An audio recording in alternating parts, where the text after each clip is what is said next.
السلام عليكم ورحمة الله وبركاته.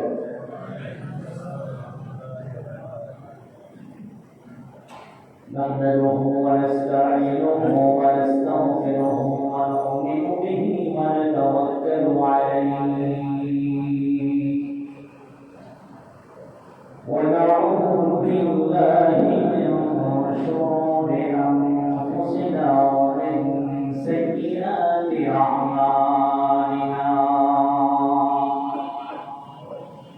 من يهده الله فلا مضل له ومن يضلله فلا هادي له. ونشهد أن لا إله إلا الله وحده لا شريك له. ونشهد أن سيدنا وسندنا وحبيبنا وطبيبنا وطبيب قلوبنا ومولانا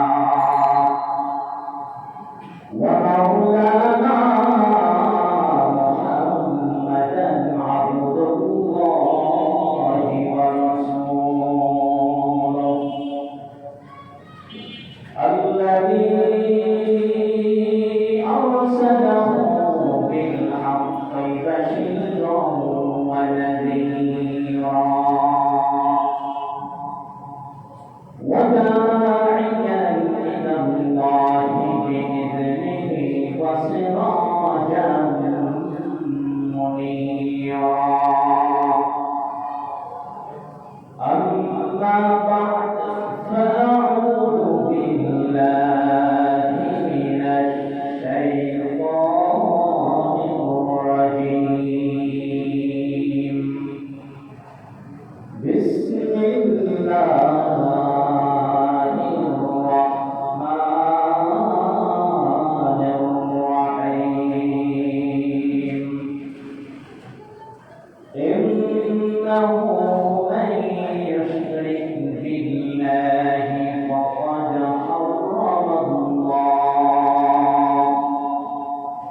فقد حرم الله عليه الجنة ومأواه النار وما للظالمين من أنصار.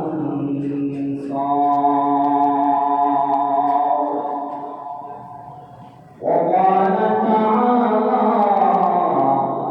من كان يريد حرث الآخرة نزد له في حرثه ومن كان يريد حرث الدنيا نؤته منها وما له في الآخرة من نصيب. وقال رسول الله صلى الله عليه وسلم: إذا كانت ليلة النصف من شعبان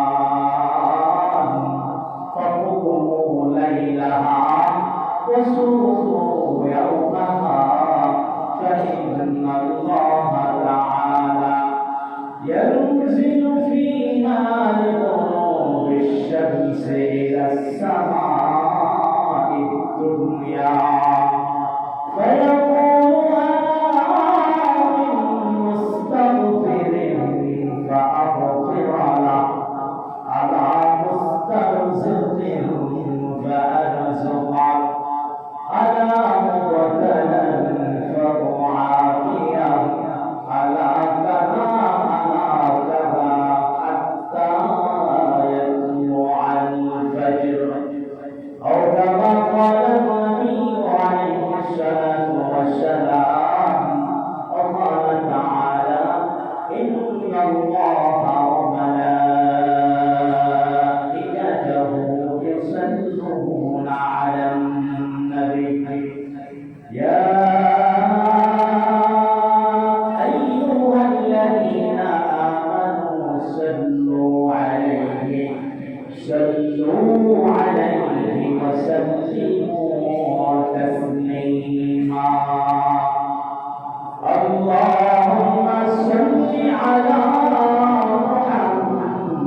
بلغ العلا بكماله كشف الدجى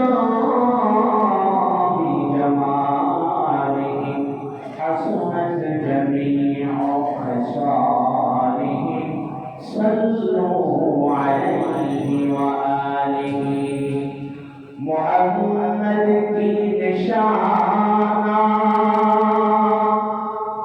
रखो दिल में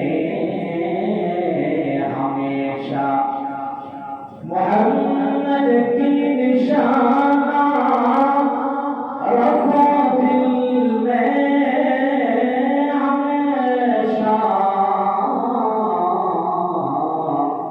ताकि शौक़े मुर्दे कमाल उम्मते मुस्तफा बलग العلا بلغ العلا بكماله كشف الدجى بجماله حسنت جميع خصاله صلوا عليه وآله لا إله إلا الله لا إله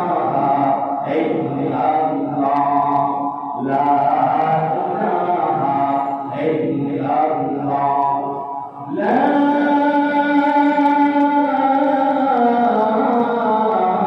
إله إلا الله محمد رسول الله صلى الله عليه وسلم محمد صلى الله عليه وسلم আলহামদুলিল্লাহ মহান আল্লাহ রাব্বুল আলামিনের দরবারে শুকরিয়া জ্ঞাপন করছি যে মহান আল্লাহ সুবহানাহু ওয়া তাআলা আমাকে আপনাকে পবিত্র শাবান মাসের চাঁদে আজকে শাবানের 14 তারিখ দিন চলতেছে আল্লাহ রাব্বুল আলামিন আমাকে আপনাকে দুনিয়ার সমস্ত কাজ করা থেকে হারাম করে বিরত রেখে যাচাই বাছাই করিয়া আল্লাহ রাব্বুল আলামিন আসমানের নিচে জমিনের উপরে সব থেকে পবিত্র জায়গা উত্তম জায়গা আল্লাহ রাব্বুল আলামিনের ঘর জামি মসজিদে আসা এবং বসা যিনি তৌফিক দিলেন সে আল্লাহ রাব্বুল আলামিনের সামনে সকলেই দিল থেকে খুশি মনে শুকরিয়া আদায় করি সকলে বলি আলহামদুলিল্লাহ আরো শুকরিয়া আদায় করি যে মহান আল্লাহ রাব্বুল আলামিন আমাকে আপনাকে সৃষ্টি সেরা জাতি মানব জাতি হিসাবে সৃষ্টি করেছেন শুধু তাই নয় জনাবে মুহাম্মদ রাসূলুল্লাহ সাল্লাল্লাহু আলাইহি ওয়াসাল্লাম বলেন সৃষ্টির সেরা জাতির মধ্য থেকে সৃষ্টির সেরা জাতির মধ্য থেকে শ্রেষ্ঠ মানব মুহাম্মদ রাসূলুল্লাহ সাল্লাল্লাহু আলাইহি ওয়াসাল্লাম তার উম্মত হিসেবে আল্লাহ রাব্বুল আলামিন আমাদেরকে কবুল করেছেন এজন্য আরেকবার দিল থেকে খুশি মনে শুকরিয়া আদায় করি সকলে বলি আলহামদুলিল্লাহ শুকরিয়া আদায় করলে লাভ কি আল্লাহ পাকের না আমার না আমাদের লাভ না আমরা শুকরিয়া আদায় করলাম কি বললাম আলহামদুলিল্লাহ প্রত্যেক নামাজে শুকরিয়া আমরা বলি আলহামদুলিল্লাহি রাব্বিল আলামিন সমস্ত প্রশংসা মালিক সমস্ত সৃষ্টিকর্তা সৃষ্টি জগতের রব একমাত্র কেবলমাত্র লিল্লাহি রাব্বিল আলামিন একমাত্র আল্লাহ সুবহানাহু ওয়া তাআলা দিবেন আমরা সামান্য শুকরিয়া আদায় করলাম আলহামদুলিল্লাহ এর ফজিলত কত আল্লাহ রাব্বুল আলামিনের হাবিব বলেন কেউ যদি একবার দিল থেকে অন্তর থেকে সহিভাবে আলহামদুলিল্লাহ বলে আল্লাহ রাব্বুল আলামিন তার পিছনের সমস্ত গুনাহ মাফ করে দেন সুবহানাল্লাহ হবে ঠিক না সুবহানাল্লাহ আল্লাহ কি হবে আমরা জানি আলহামদুলিল্লাহ আল্লাহ কি হবে আমরা জানি আল্লাহু আকবার আল্লাহ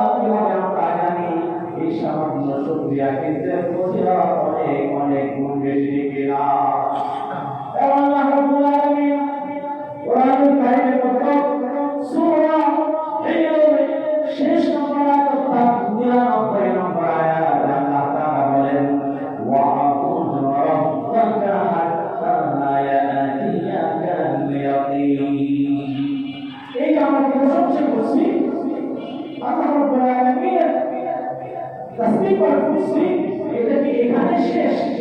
আমরা কি 50-60 বছর বা 70 বছর 80 বছর 100 বছর হায়াত পেলাম, এর ভিতরে মনে করে কেউ বাঁচলো 60 বছর, এখন কি 20 বছর পর্যন্ত আল্লাহর প্রশংসা করে চলবে? আল্লাহ কথা বলতে চাচ্ছে যে ওয়াবুদু রাব্বাকা হাত্তা ইয়াতিয়াকাল ইয়াকিন, ততক্ষণ পর্যন্ত নিশ্চিত আল্লাহর পক্ষ থেকে মালাকুল মাউত আজরাইল আলাইহিস সালাতু ওয়াস সালাম যতক্ষণ পর্যন্ত আমার কাছে না আসবে, অর্থাৎ জীবনের শেষ নিঃশ্বাস ত্যাগ করা পর্যন্ত আমরা আল্লাহ রাব্বুল আলামিনের তাসবিহ পাঠ করব। এটা আল্লাহ তাআলা শিখিয়ে দিয়েছেন, ওয়াবুদু রাব্বাকা হাত্তা ইয়াতিয়াকাল ইয়াকিন। অর্থাৎ আল্লাহ বলতেছেন যে তোমরা নিশ্চিত মৃত্যু আসার আগ মুহূর্ত পর্যন্ত তোমরা তোমার রবের ইবাদত করো, গোলামি করো, দাসত্ব করো, প্রশংসা করো। সুবহানাল্লাহ। এটা কি বুঝতে পেরেছি? আমরা যতটুকু হায়াত পাই এখন প্রশংসা করে ছেড়ে দিলাম, এ পর্যন্ত নয়, কোন পর্যন্ত? শেষ নিঃশ্বাস ত্যাগ করার আগ মুহূর্ত পর্যন্ত আমরা আল্লাহর গোলামি করব। রাজি আছি কিনা? আল্লাহ রাব্বুল আলামিন কবুল আর মঞ্জুর করে সবাই বলে আমিন। আসুন আমরা কোথায় বসে আছি? আসুন নবীজির জবাবে বিস্তৃত হাদিসের ভাষায় আমরা জানি যে আমরা কোথায় বসে আছি। এখন আমরা জানি যে মসজিদ পবিত্র জায়গা, কে বলেছেন?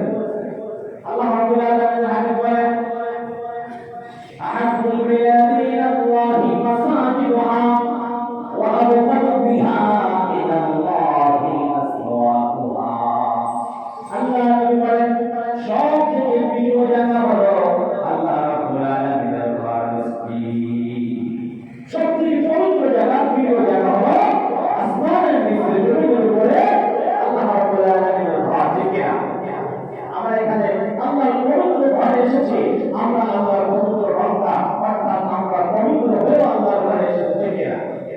নবী বলেন, আল্লাহর ঘর পবিত্র, এখানে যারা পবিত্র অবস্থায় আসবে, আর যারা এই ঘরে আসে তারা পবিত্র হয়ে আসে, নাপাক হয়ে আসে না। আসে আর যদি এখান থেকে যদি আমরা ইবাদত করে সঠিকভাবে বাড়ি যেতে পারি, আল্লাহ রাব্বুল আলামিন আমাকে আপনাকে পবিত্র বানায় দিবে। সুবহানাল্লাহ। কোরআনের একটা হাদিস আমরা স্মরণ করে দিই। আল্লাহ নবী বলেন, কেউ যদি জুমার নামাজ আদায় করার জন্য বাড়ি থেকে ওযু গোসল সেরে পবিত্রতা অর্জন করিয়া আত্মশুদ্ধি খুশবু লাগায়া যদি আল্লাহ রাব্বুল আলামিনের ঘর যাবে মসজিদে জুমার নামাজ আদায় করার জন্য আসে, প্রতি কদমে আল্লাহ রাব্বুল আলামিন এক একটা বছর নফল ইবাদত করার সওয়াব তার আমলনামায় দান করে দেন। সুবহানাল্লাহ।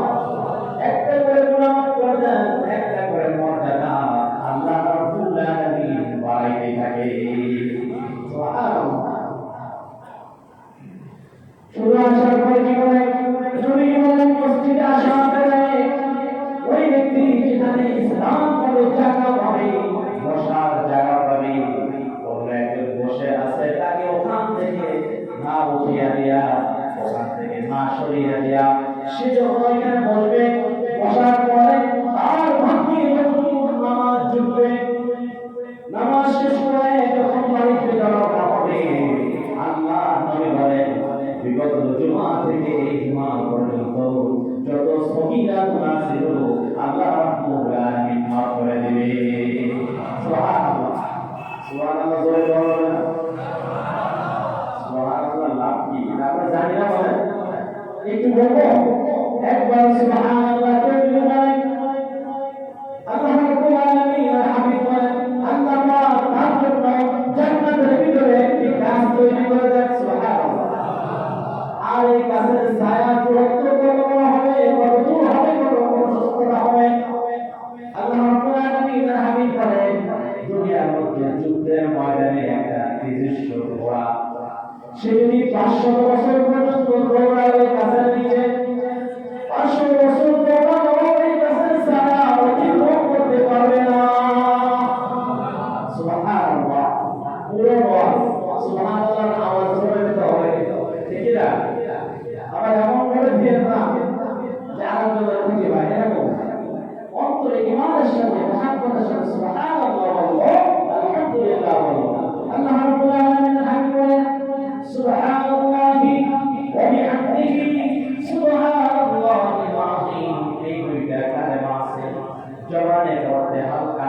মিজানের পাল্লায় পানি হয়ে যাবে কালিমা তাসবিহ হলো আল্লাহ বলেন কালিমাতানে হাবিবাতানে খফীফাতানে সাকিলাতানে আলাল লিসান হাবিবাতানে ইলার রহমান সুবহানাল্লাহি ওয়া বিহামদিহি সুবহানাল্লাহিল আযীম বলেন তো সবাই সুবহানাল্লাহি ওয়া বিহামদিহি সুবহানাল্লাহিল আযীম আল্লাহ বলেন এই দুটি কালিমা পড়লে জবানে হালকা কোনো কষ্ট নাই বোঝা নাই ভালো নাই এটা পড়তে কষ্ট হয় আল্লাহ বলেন এই দুটি কালিমা জবানে পড়তে অনেক সহজ কোনো কষ্ট হয় না কিন্তু মিজানের পাল্লায় এটা ভারী হয়ে যাবে সুবহানাল্লাহ এটা আল্লাহ নবী বেশি বেশি তাসবিহ পাঠ করতে বলেছেন আল্লাহ রাব্বুল আলামিন হাবিব বলেন জাদ্দিদু ঈমানাকুম কিলা ইয়া রাসূলুল্লাহ ওয়া কাইফা নুজাদ্দিদু ঈমানানা ক্বালা আকসিরু মিন কওলি লা ইলাহা ইল্লাল্লাহ লা ইলাহা ইল্লাল্লাহ লা ইলাহা ইল্লাল্লাহ মুহাম্মাদুর রাসূলুল্লাহ সাল্লাল্লাহু আলাইহি ওয়াসাল্লাম আল্লাহ বলেন হাদিস হযরত আবু হুরায়রা রাদিয়াল্লাহু তাআলা যিনি পুরুষদের মধ্য থেকে সবথেকে বেশি হাদিস বর্ণনা করেছেন সেই সাহাবীর নাম কি হযরত আবু হুরায়রা রাদিয়াল্লাহু তাআলা উনি বলেন আল্লাহ বলেছেন জাদ্দিদু ঈমানাকুম ইয়া রাসূলুল্লাহ আল্লাহ নবী বলেছেন তোমরা বেশি বেশি তোমাদের কি করো ঈমানকে নবায়ন করো রোজা করো তাজা করো মজবুত করো নবায়ন করো সাহাবারা ইয়া রাসূলুল্লাহ ইয়া হাবিবাল্লাহ ঈমানকে আমরা কিভাবে নবায়ন করব করো তাজা করব আল্লাহ বলেন লা ইলাহা ইল্লাল্লাহ তোমরা বেশি বেশি বলো লা ইলাহা ইল্লাল্লাহ লা ইলাহা ইল্লাল্লাহ লা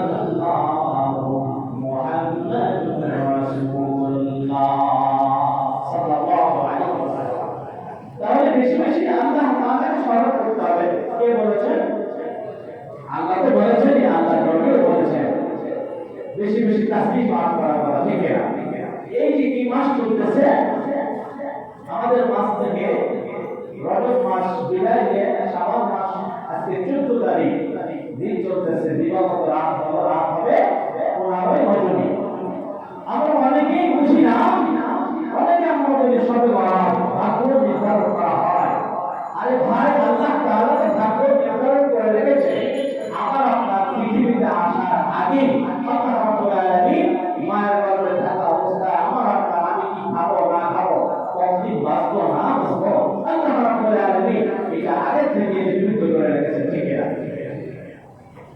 আমাদের সময় দেখা যায় যারা সারা বছর নামাজ পড়ে না যদিও মাঝে মাঝে পড়ে কিন্তু গুনাহগুলো ছাড়তে চায় না আরে ভাই 5 ওয়াক্ত নামাজ যারা সময় মতো ধৈর্য সহকারে আদায় করবে আল্লাহ রাব্বুল আলামিন তাদের জন্য গুনাহ শোধ দিয়েছেন শাবানের রজনী এবং কদরের রজনী এবং রমজান মাসে বেশি বেশি নফল ইবাদত করা আল্লাহ তাআলা যে গুনাহগুলো অতিরিক্ত নেকি করে দিবে এটা হলো যারা 5 ওয়াক্ত নামাজ সময় মতো আদায় করে এদের জন্য আল্লাহ তাআলা গুনাহ শোধ এগুলো দিয়ে দিয়েছে কিন্তু আমাদের সমাজে দেখা যায় যারা 5 ওয়াক্ত নামাজ পড়ে না জুমার নামাজ পড়ে শাবানে রাতে নামাজ পড়ে সারা বছর পড়তে চায় না করে সবে বরাতে আজকের মাস ভাগ নির্ধারণ করা হবে সারা রাত ইবাদত করে ফজর নামাজের কালা হয়ে যায় ঠিক কিনা আপনাদের কথা বলছি না আপনারা অনেক ভালো মানুষ আপনারা নিয়মিত 5 ওয়াক্ত নামাজ পড়েন আপনারা শুধু শাবান মাসের 14 তারিখ দিবাগত রজনীতে ইবাদত করার জন্য সম্মিলিতভাবে ইবাদত করার জন্য আপনারা ব্যস্ততা হন নাই ঠিক কিনা আপনারা 5 ওয়াক্ত নামাজ ঠিকভাবে পড়েন আল্লাহ রাব্বুল আলামিন হাবিব বলেছেন যে এই শাবান মাসে 14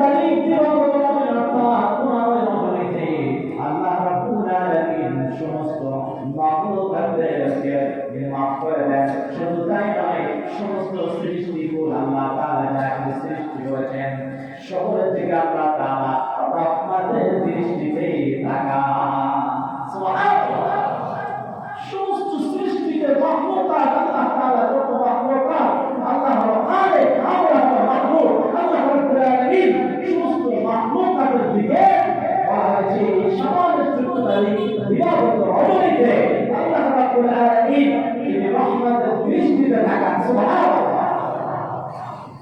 আর এই রাত্রে আল্লাহ তাআলা রহমতের দৃষ্টিতে থাকেন। আর এই রাত্রে আমরা কি করি?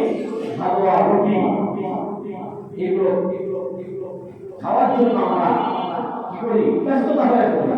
আসলে না আমরা রুটি খাওয়া আপনি একদিন আগে না পরে না, এই দিন খেতে হবে, না খেলে আমরা হজম হবে না, পেটে হবে, চিন্তা ভাবনা ছেড়ে দিতে হবে। ঠিক আছে?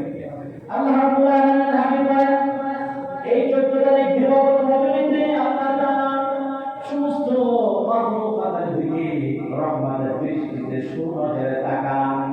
শুধু তাই নয়, আল্লাহ তাআলা সমস্ত মাখলুককে ক্ষমা করে দেন। কোন কোন কিতাবে এসেছে 200 থেকে বেশি সবাইকে মাফ করে দেন।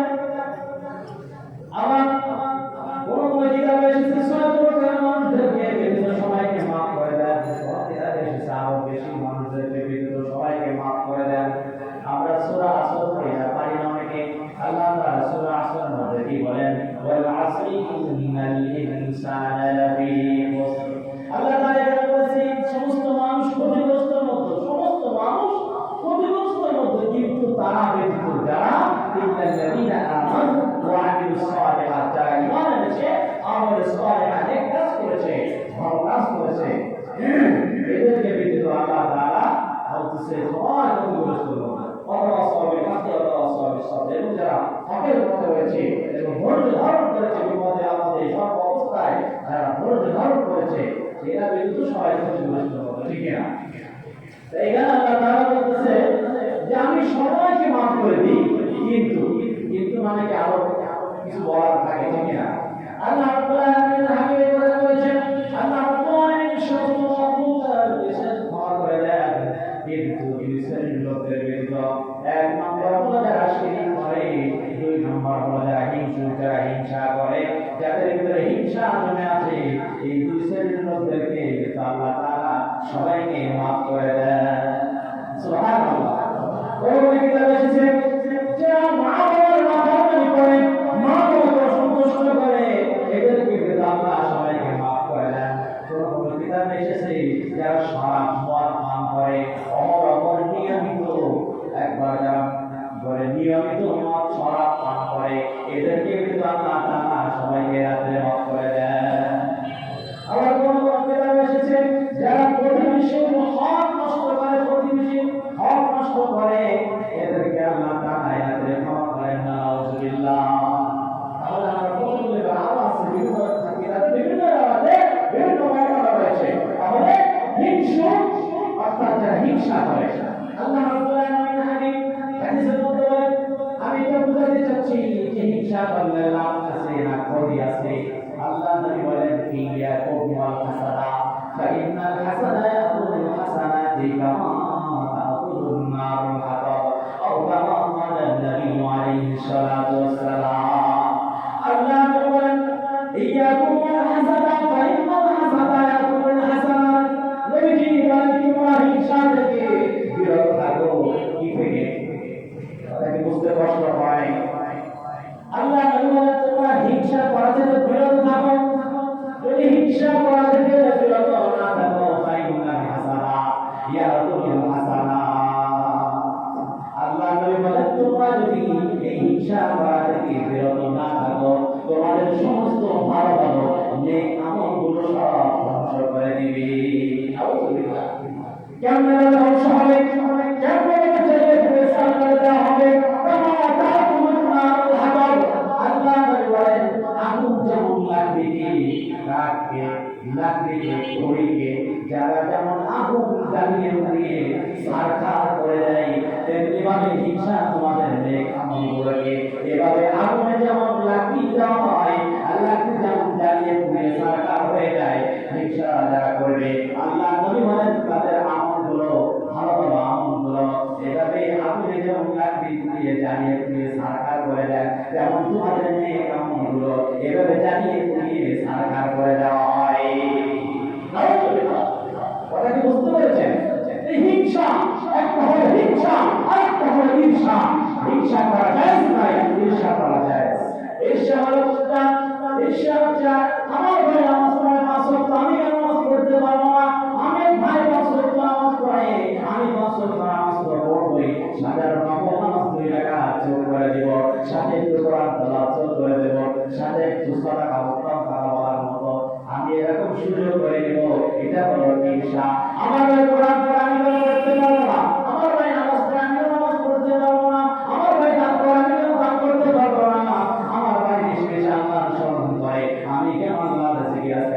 পারবো না, এরকম এটা হলো জায়েজ।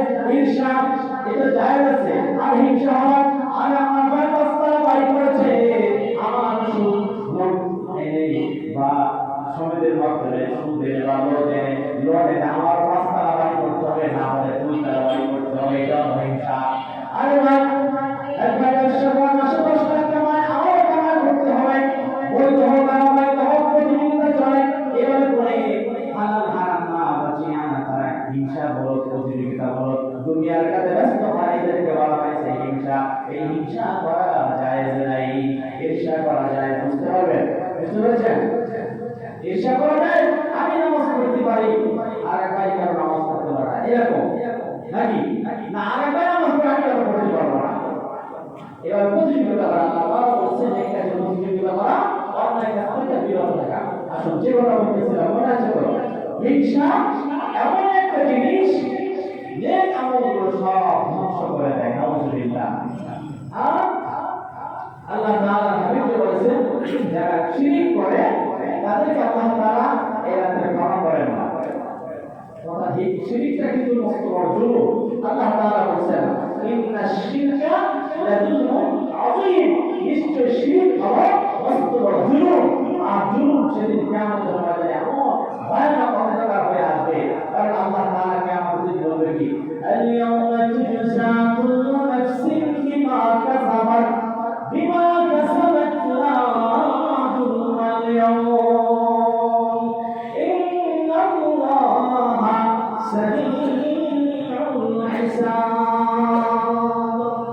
আল্লাহ রাব্বুল আলামিন বলেন কিয়ামতের দিন আল-ইয়াওমা তুজজা কুল্লু নাফসিন বিমা কাসাবাত লা যুলমা আল-ইয়াওম। আমি আল্লাহ রাব্বুল আলামিন আজকে কারো উপর জুলুম করব না। ঠিক না? আল্লাহ কি জুলুম করে? আল্লাহ জুলুমকারীকে ভালোবাসে? তাহলে জুলুমকারীকে যদি আল্লাহ ভালোবাসতেন তাহলে বলতেন না নিশ্চয়ই জুলুম একটা মস্ত বড় শিরক। আর শিরক যারা করবে আল্লাহ তাআলা বলেন তাদের জন্য জাহান্নাম অবধারিত, আর জান্নাত তাদের জন্য হারাম হয়ে যাবে। নাউজুবিল্লাহ। আমি জানি কোরআন পড়েছিলাম তাদের জন্য জান্নাত হারাম, তাদের জন্য জাহান্নাম অবধারিত। আল্লাহ রাব্বুল আলামিন বলেন ইন্নাহু মান ইউশরিকিল্লাহি ফাকাদ হারামাল্লাহু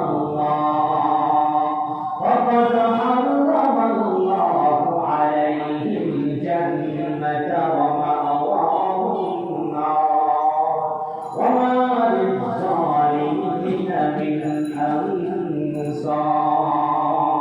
আল্লাহ রাব্বুল আলামিন বলেন ইন্নাহু মান ইউশরিক বিল্লাহ, ইন্নাহু ভাষা হয়েছে এবং তাকিদ হয়েছে ইন্নাহু নিশ্চয় আল্লাহ তাআলা বলতে পারতেন, নিশ্চয় নাম দিয়ে বলতে পারতেন, কারণ আল্লাহ তাআলা তো ভয়াবহের মালিক। তিনি যদি বলেন হয়ে যা, তিনি যদি বলেন ধ্বংস হয়, সেটা ধ্বংস হয়ে যায়। ঠিক না? আল্লাহ তাআলা এখানে এমন গুরুত্ব দিয়ে বলেছেন নিশ্চয় ইন্নাহু মান ইউশরিক বিল্লাহ।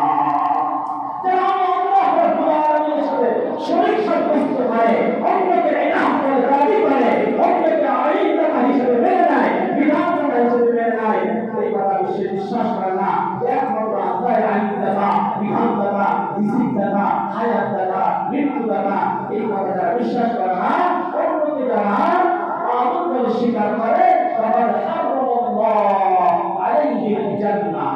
আল্লাহ রাব্বুল আলামিন বলেন তাদের জন্য আমি আল্লাহ রাব্বুল আলামিন জান্নাত হারাম করে দিলাম। নাউজুবিল্লাহ। কথা বুঝেন নাই? কোথায় সুবহানাল্লাহ বলতে হয়, কোথায় নাউজুবিল্লাহ বলতে হয়, অনেকে বোঝে না। ঠিক না? আবার অনেকে জোশে বলে ফেলে। আল্লাহ তাআলা মুখে ফেলে না, বলতে নেন, অন্তরে ফেলে। ঠিক না? তারা আল্লাহ বলেছেন মান ইউশরিক বিল্লাহ, যারা আল্লাহ রাব্বুল আলামিনের সঙ্গে শরীক সাব্যস্ত করে ফাকাদ হারামাল্লাহ, তাদের জন্য আমি আল্লাহ হারাম করে দিয়েছি আলাইহিল জান্নাহ, জান্নাত তাদের জন্য হারাম হয়ে যাবে। সুবহানাল্লাহ।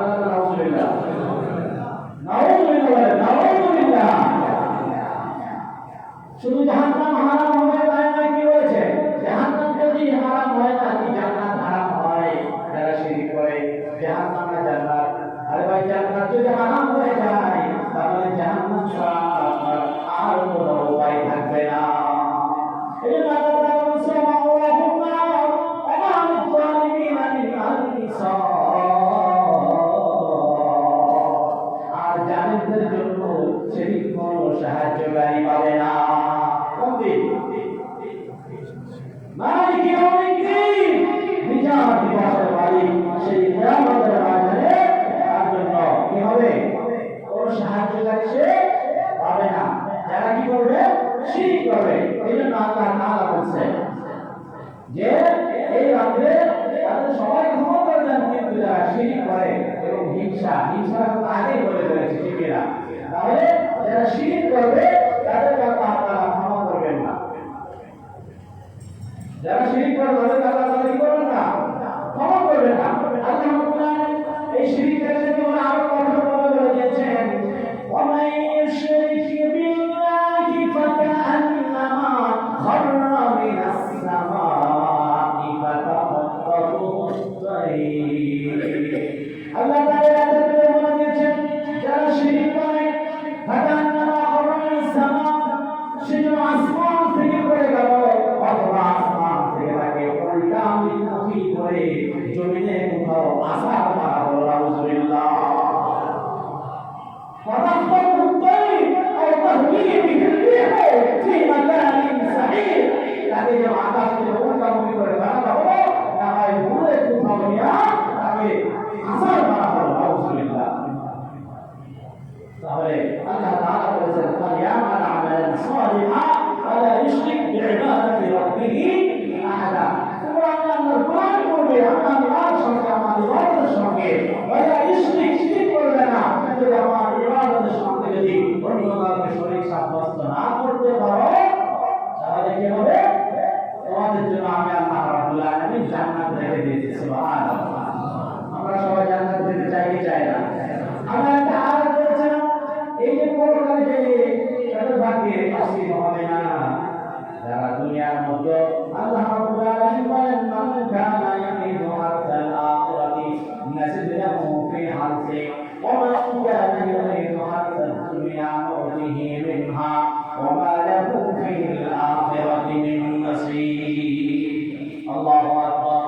আল্লাহ রাব্বুল আলামিন 25 নম্বর আয়াত 25 নম্বর আয়াত দিয়েছেন, মান কানা ইয়ারিদু হারসাল আখিরাতি নাজিদ লাহু ফি হারসি। আমার যে বান্দা, আমার যে ব্যক্তি আখিরাতের ফসল কামনা করে, আমি আল্লাহ রাব্বুল আলামিন তাকে আখিরাতের ফসল দিয়ে দেই। সুবহানাল্লাহ। আখিরাতের ফসল বলতে কি বোঝায়? আখিরাতের ফসল বলতে কি বোঝায়? এই নামাজ, রোজা, হজ, যাকাত, নেক আমল, এই শিরক না করা, মিথ্যা কথা না বলা, বিবাদ শিকার না করা, হিংসা না করা, খাদ্য ভেজাল না দেওয়া, পরিবার নষ্ট না করা ইত্যাদি। এই আমলের ফসল যারা দুনিয়ার মধ্যে কামাই করে নেবে, আল্লাহ রাব্বুল আলামিন তার হাবিব সাল্লাল্লাহু আলাইহি ওয়াসাল্লাম বলেন, আর-দুনিয়া সিজনুল মুমিন ওয়া জান্নাতুল কাফির। দুনিয়াটা হলো মুমিনদের জন্য একটা জেলখানার মতো, কয়েদখানার মতো। ওয়া জান্নাতুল কাফির, আর কাফির যারা, বেঈমান যারা মুশরিক, যারা ইহুদি, খ্রিস্টান, নাসারা, তাদের জন্য হলো দুনিয়াটা বেহেশতখানা, আর মুমিনের জন্য কয়েদখানা, জেলখানা বলা হয়েছে। এখানে একটু যদি কষ্ট করে যেতে পারি, ঠিকেরা। এই জন্য আল্লাহ তাআলা বলেন, যারা আখিরাতের ফসল কামনা করে, আমি আল্লাহ রাব্বুল আলামিন তাদেরকে আখিরাতের ফসল দিয়ে দিই, জান্নাতের রাস্তা সহজ করে দেই। সুবহানাল্লাহ। ওমান কানা ইউরিদু হারসাদ দুনিয়া, আল্লাহ বলেন, পক্ষান্তরে যারা দুনিয়া কামনা করে, দুনিয়া ছাড়া তারা আর কিছুই বোঝে না, আমি আল্লাহ রাব্বুল আলামিন তাদেরকে যারা পরিমাণ, কিঞ্চিত পরিমাণ জান্নাত ভিতরে, কিঞ্চিত পরিমাণ দুনিয়া, তাদেরকে আমি ফসল দিই। দুনিয়া কিসের ফসল? দুনিয়া তাদেরকে আমি জান্নাতের পরিমাণ, অর্থ সম্পদ, টাকা পয়সা ইত্যাদি, এই জান্নাতের পরিমাণ তাদেরকে দুনিয়া দিয়ে দিই। ওয়া মা লাহু ফিল আখিরাতি মিন নাসীব, আর সে পরকালে আমি আল্লাহ রাব্বুল আলামিনের কাছে কিছুই পাবে না। নাউযুবিল্লাহ। তাহলে এই দুনিয়া কিসে করে আমরা যে আখিরাত তো ভুলে না যাই ভাই, এই দুনিয়া করে আমরা আখিরাত তো ভুলে না যাই। আরে ভাই, আখিরাতকে সামনে রেখে আমরা চলতে পারি, সারা দুনিয়া আমার পায়ে নিয়ে থাকবে, ঠিক না? এই জন্য আল্লাহ তাআলা 30 নম্বর আয়াত বলেন, কোরআনুল কারীমের 30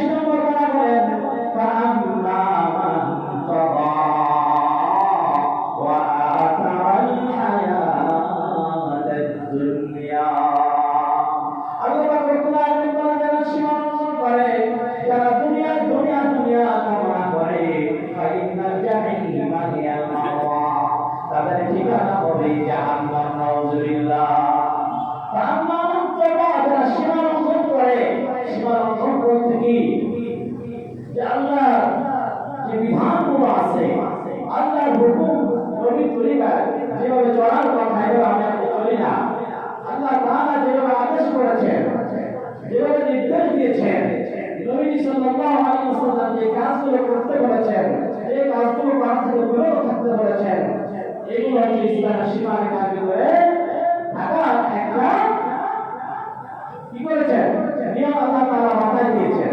এই সীমা লঙ্ঘন যারা করবে, দুনিয়ার পিছনে যারা ছুটবে, আল্লাহ তাআলা বলেন ওয়া যারা হায়াত দুনিয়া, আর যারা এই দুনিয়া শুধু দুনিয়া ছাড়া আর কিছু ভালো লাগে না, আখিরাতকে ভুলে যায়, দুনিয়ার মায়া মহব্বত স্বার্থ মুক্তার দিলে বিদ্ধ হয়ে যাবে, আমি আল্লাহকে যখন ভুলে যাবে, আমার নবীকে যখন ভুলে যাবে, জান্নাত জাহান্নামের কথা যখন ভুলে যাবে, তখন তাদের ঠিকানা হবে ফাইনাল জাহিমা হিয়াল মাওয়া, তাদের ঠিকানা হবে জাহান্নাম। নাউযুবিল্লাহ।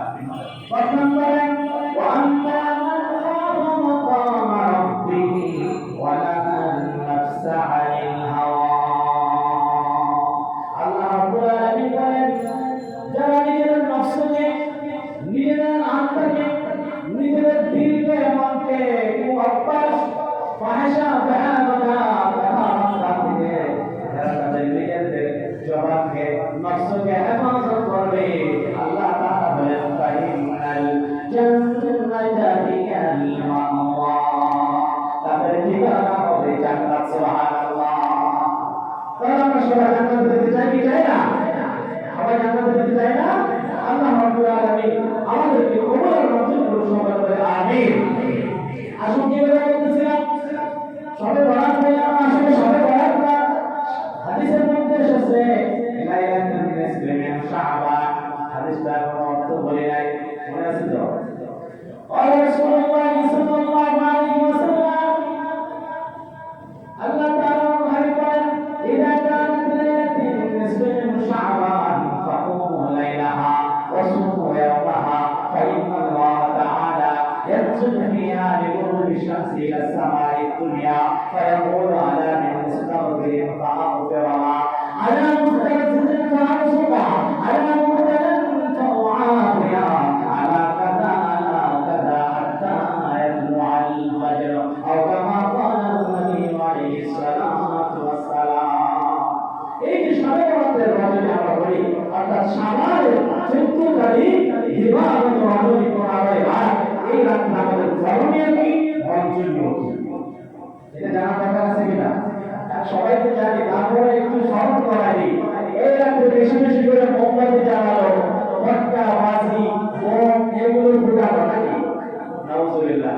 এগুলো থেকে বিরত থাকতে হবে। এগুলো হলো ইহুদিদের কালচার, অমুসলিমদের কালচার। বোমা ফুটকরা, আতশবাজি জ্বালানো, মোমবাতি জ্বালানো, এরকম দলে দলে আনন্দ উল্লাস করা। এখানে এই রাত থেকে আনন্দ উল্লাসের কথা বলেছে না, ইবাদতের কথা বলেছে। আচ্ছা ভাই, একটা কথা বুঝে নেবেন, আল্লাহ তাআলা কি শুধু শাবানের 14 তারিখ ইবাদতের রজনীতে প্রথম আসমানে আসে, না প্রত্যেক দিন শেষ রাতে আল্লাহ তাআলা প্রথম আসমানে অথবা চতুর্থ আসমানে আসে? এই শুধু শাবানের রজনীতে আসে না প্রত্যেক রজনীতে আসে? প্রত্যেক রজনীতে শেষ রাতে আল্লাহ রাব্বুল আলামিন প্রথম আসমান অথবা চতুর্থ আসমানে এসে ডাকে। কি ডাকে? আলা মিন মুস্তাগফির ফাগফিরহা। আল্লাহ রাব্বুল আলামিন হাবিব বলেন, আল্লাহ তাআলা এভাবে ডাকতে থাকেন, কে মাগফিরাত চাও, কে ক্ষমা চাও, কার ক্ষমা দরকার, মাফ পাওয়ার দরকার, আমি আল্লাহ রাব্বুল আলামিনের কাছে মাফ চাও, ক্ষমা চাও, আমি আল্লাহ রাব্বুল আলামিন তাকে মাফ করে দিব। সুবহানাল্লাহ। এটা কি শুধু সবে বরাতের মধ্যে বা শাবানের রাতে বলেন, না প্রত্যেক শেষ রাতে আল্লাহ তাআলা তাকে বলেন? প্রত্যেক শেষ রাতে, গভীর রাতে মানুষ যখন ঘুমিয়ে যায়, শেষ রাতে আল্লাহ তাআলা প্রথম আসমানে এসে ডাকে, কার কি সমস্যা আছে আমার কাছে যাও, আমি আল্লাহ তাদের যদি কোনো কষ্ট থাকে রোগকে আমি সেবা দিব, ক্ষমা চাওয়ার দরকার হয় ক্ষমা চাওয়া, তাদেরকে ক্ষমা করে দেব, আর রিজিক রোগ আছে আমি আল্লাহ তাআলা তাদের রিজিক রোগকে দূর করে দেব।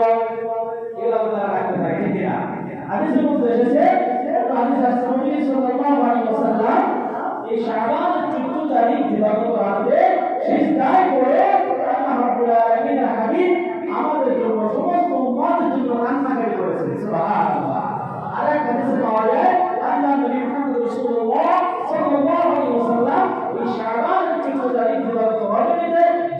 রাসূল পাক দিতে সমস্ত উম্মত মুহাম্মাদের জন্য দোয়া করেছে সুবহানাল্লাহ। আর আমরা এই রাতে কি করি? আগুন জ্বালাই, বাজি ফুটাই, পটকা ফুটাই, নানান উৎসব পালন করি। এটা কি মুসলমানের কালচার? ইহুদিদের কালচার, ইহুদিদের কালচার। সুতরাং এই রাতে আমরা অনেকে বলি আরে সবে বলা পড়তে কোরআনে কিছুই নাই, নাউজুবিল্লাহ বলেন।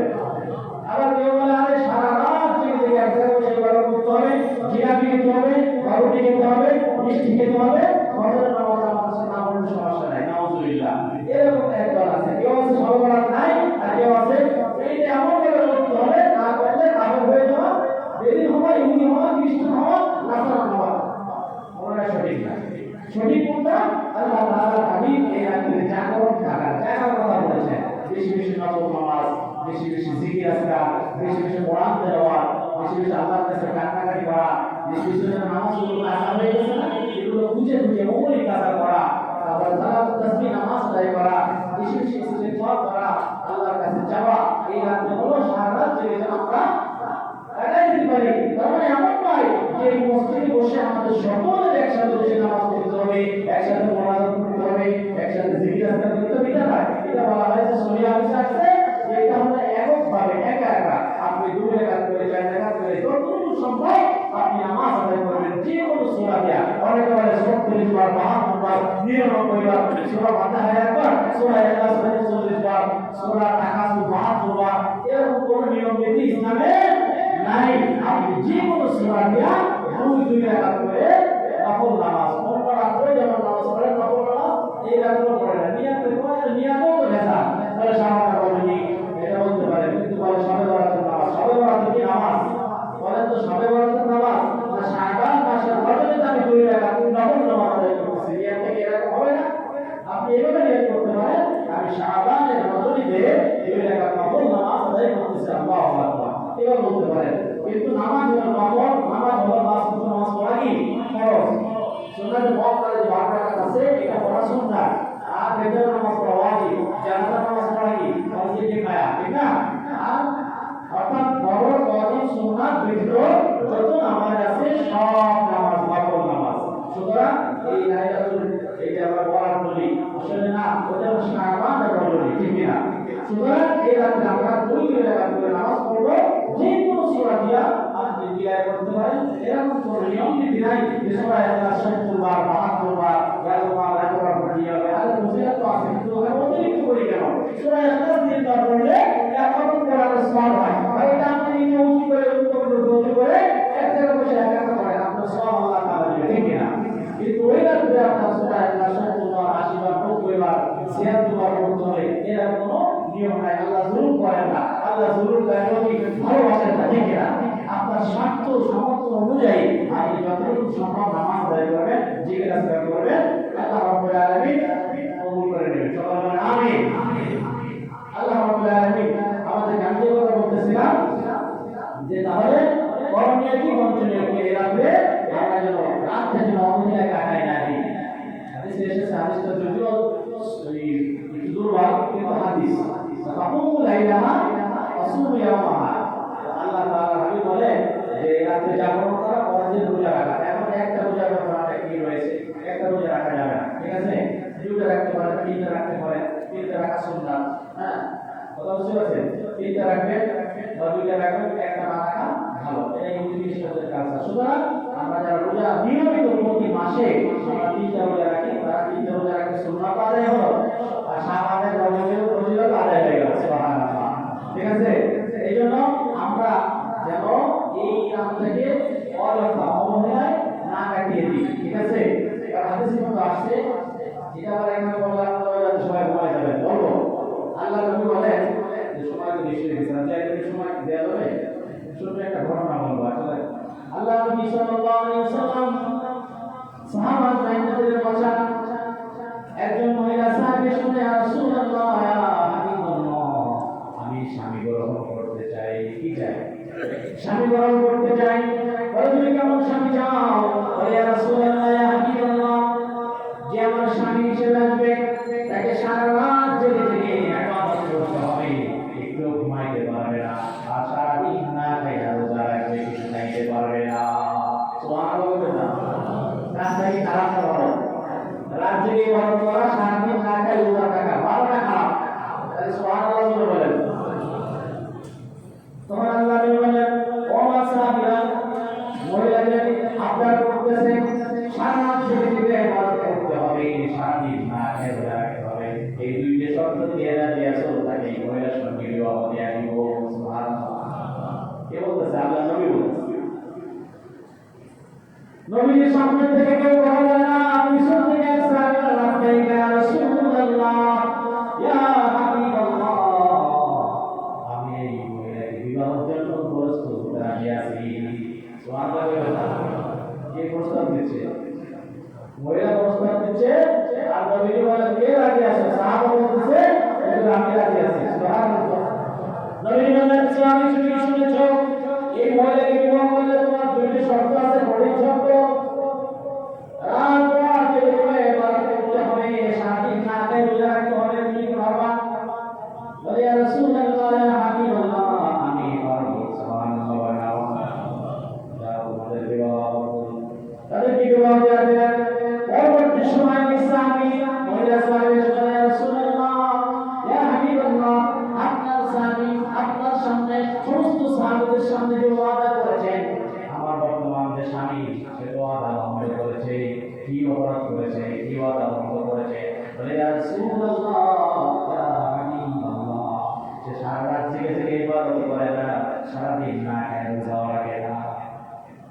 মহিলা সাহাবীদের রিপোর্ট দিচ্ছে কি মিথ্যা না সত্য?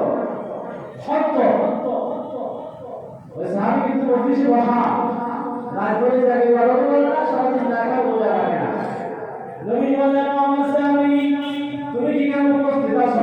তোমার বর্তমান স্ত্রী সে বলতেছে তুমি নাকি সারা রাত জেগে ইবাদত করো না, সারাদিন না খায় রোজা রাখে না, এটা কি সত্য? সাহাবী মিথ্যা কথা বলবে? নাউজুবিল্লাহ। আল্লাহ বলবেন আসহাবী কেন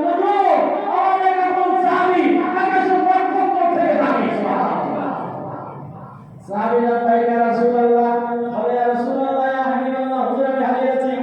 বলে মহিলা আপনার তোমার স্ত্রী যদি করতে শর্ত তুমি যে দুটি শর্ত তাকে বিবাহ করেছিলা এই দুটি শর্ত একটাও পালন করো না, এটা কি শর্ত? সাহাবীরা ইয়া রাসূলুল্লাহ ইয়া হাবিবাল্লাহ আমি সারা রাত জেগে জেগে ইবাদত করি না, সারা দিন না খেয়ে রোজাও রাখি না, কথা সত্য কিন্তু সুবহানাল্লাহ বলেন। কিন্তু মানে কি বলার কিছু আছে? সাহাবী কি মিথ্যা বলে? আল্লাহ নবী মিথ্যা বলেছে না, নবীর উম্মত থেকে মিথ্যা বলে। কিছু কিছু মানুষ মিথ্যা বলে না আমরা, তাহলে সাহাবা মিথ্যা বলতেন না। তখন ওই সাহাবী বলে রাসূলুল্লাহ আমার স্ত্রী যে রিপোর্ট দিচ্ছে আমি রাত জেগে জেগে ইবাদত করি না, সারাদিন না খাই রোজা রাখি না, অবশ্যই সত্য। কিন্তু ইয়া রাসূলুল্লাহ ইয়া হাবিবাল্লাহ আপনি বলেছেন কেউ যদি ইশার নামাজ জামাতের সাথে আদায় করে ঘুমিয়ে যায় আর ফজর নামাজ যদি কেউ জামাতের সাথে আদায় করে সারা রাত ইবাদতের ভিতরে লিপ্ত হয়ে যায়। সুবহানাল্লাহ।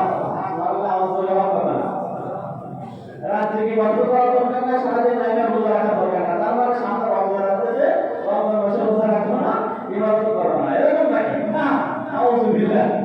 শর্ত দুটো কি কঠিন ছিল না বলেন? রাতভর জেগে ইবাদত করতে হবে, সারাদিন না খেয়ে রোজা রাখতে হবে। এক মিনিট শেষ করে দিচ্ছি ইনশাআল্লাহ। তখন যখন সামনে এসে রাসূলুল্লাহ ইয়া হাবিবাল্লাহ আপনি বলেছেন কেউ যদি ইশার নামাজ জামাতের সাথে আদায় করে ঘুমায়, ফজরের নামাজ জামাতের সাথে আদায় করে সারা রাত তার ইবাদতের ভিতরে লিপ্ত হয়ে যায়। সুবহানাল্লাহ।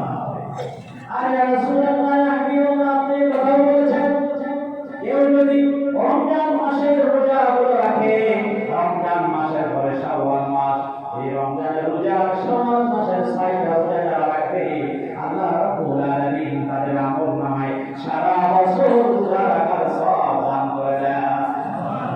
সুবহানাল্লাহ। আপনি বুঝতে পেরেছেন? তাহলে তার মানে কি হয় যে আমরা সবাই শাবানের 14 তারিখ রাতে অবহেলা করা গেল না।